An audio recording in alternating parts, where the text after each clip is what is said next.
Let's explore our second strategy for graph search, namely depth-first search. And again, like with breadth-first search, I'll open by just reminding you what depth-first search is good for, and we'll trace through it in a particular example, and then we'll tell you what the actual code is. So if breadth-first search is the cautious and tentative exploration strategy, then depth-first search, or DFS for short, is its more aggressive cousin. So the plan is to explore aggressively and only backtrack when necessary. And this is very much the strategy one often uses when trying to solve a maze. To explain what I mean, let me show you how this would work in the same running example we used when we discussed breadth-first search. So here, if we invoke depth-first search from the node number S, here's what's going to happen. So obviously we start at S, and obviously there's two places where we can go next. We can go to A or to B. And depth-first search is underdetermined. Like breadth-first search, we can pick either one. So like with the breadth-first search example, let's go to A first. So A will be the second one that we explore. But now, unlike breadth-first search, where we automatically went to node B next, since that was the other layer 1 node, here the only rule is that we have to go next to one of A's immediate neighbors. So we might go to B, but we're not going to B because it's one of the neighbors of S. We go because it's one of the neighbors of A.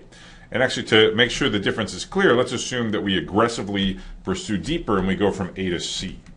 And now the depth-first search strategy is again just to pursue deeper, so you go to one of C's immediate neighbors. So maybe we go to E next. So E is going to be the fourth one visited. Now from E, there's only one neighbor, not counting the one that we came in on.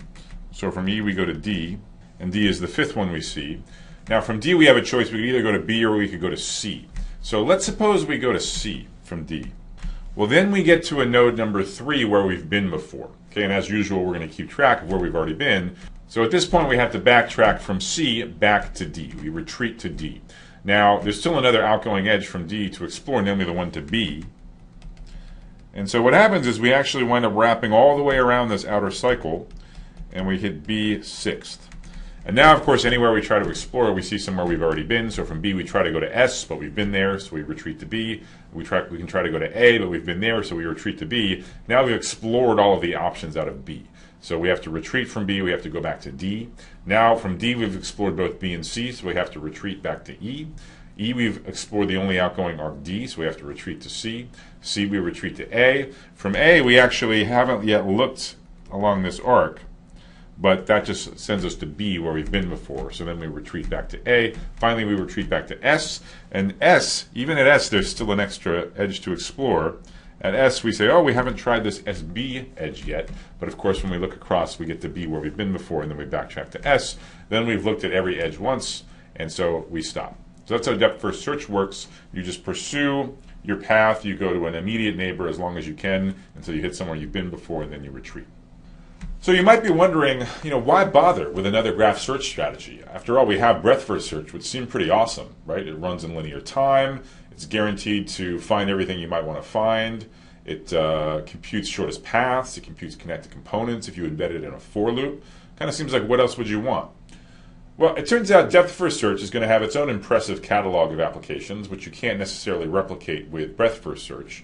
And I'm going to focus on applications in directed graphs. So there's going to be a simple one that we discuss in this video, and then there's going to be a more complicated one that has a separate video devoted to it.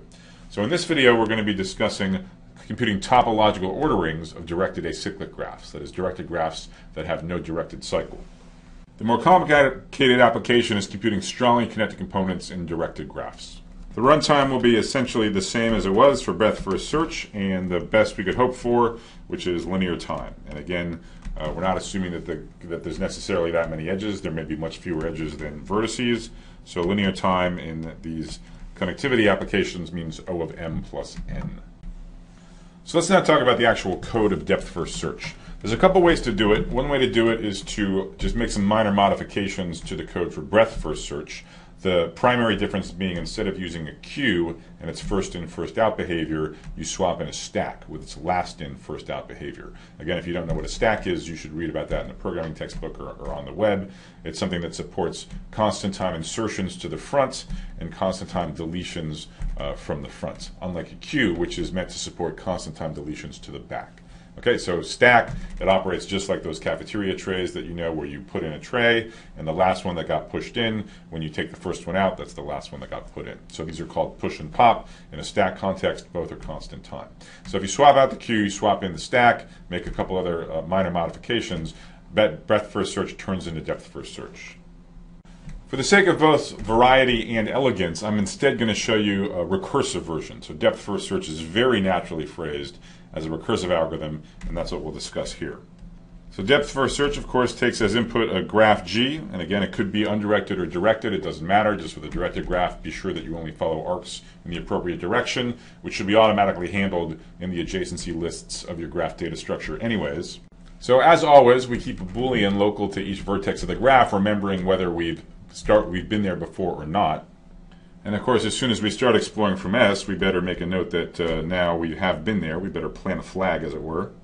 And remember, depth first search is an aggressive search. So we immediately try to recursively search from any of S's neighbors that we haven't already been to. And if we find such a vertex, if we find somewhere we've never been, we recursively call depth first search from that node. The basic guarantees of depth first search are exactly the same as they were for breadth first search. We find everything we could possibly hope to find, and we do it in linear time. And once again, the reason is this is simply a special case of the generic search procedure that we started this sequence of videos about. So it just corresponds to a particular way of choosing amongst multiple crossing edges between the region of explored nodes and the region of unexplored nodes, essentially always being biased toward the most recently discovered explored nodes.